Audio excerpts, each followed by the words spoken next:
Aleksandar Šapić, katastrofalno gradonačelnik Beograda, kao što je SNS katastrofalna vlast. Ne zna se, brate, red. Nema reda u ovom gradu, grad je prljav, da ne kaže štrokav, i ukidaju se simboli ovog grada, železnička stanica, stari most. I na kraju došao red na krug dvojke.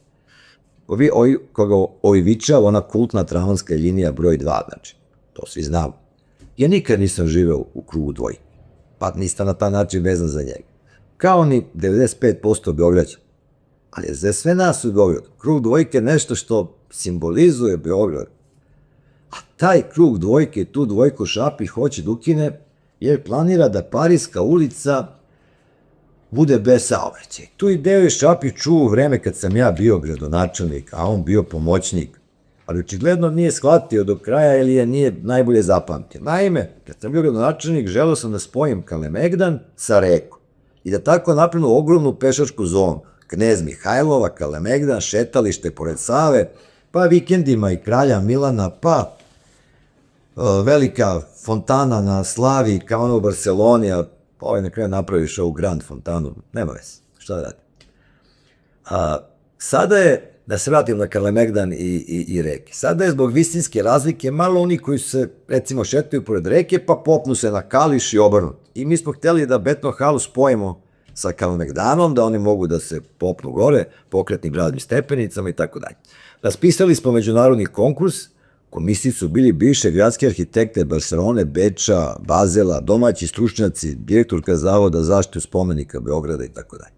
Kao najbolja prihvaćena ideja japanskog arhitekte Sou Fujimota, nazvana Gnezdo. Evo, možete vidite kako to izgleda. Meni to izgleda fascinantno, mislim da bi to bio još jedan ovako landmark Beograda da je napravljeno.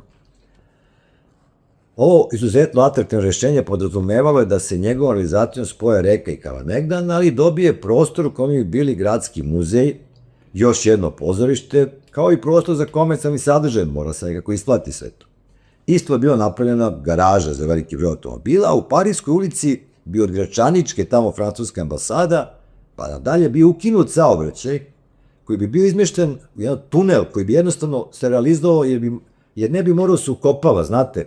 A s jedne strane imate početak Pariske, s druge strane imate Dušanov, oni su otprilike istoj visinskoj koti, a Knez Mihajlova je na dosta višoj koti, pa ovako je rekao ide saobraćaj, znate vi Beograđani sve to.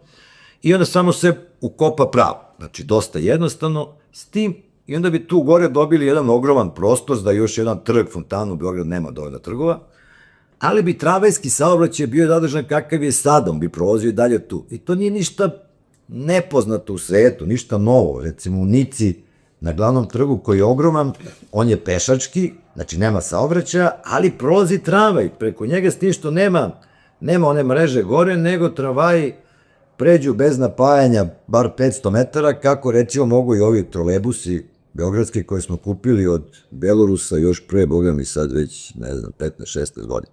Oni mogu da pređu određenu metražu i bez napajanja struje, da ne bi ostali nekoj raskrsnici zagladnjeni i tako dalje.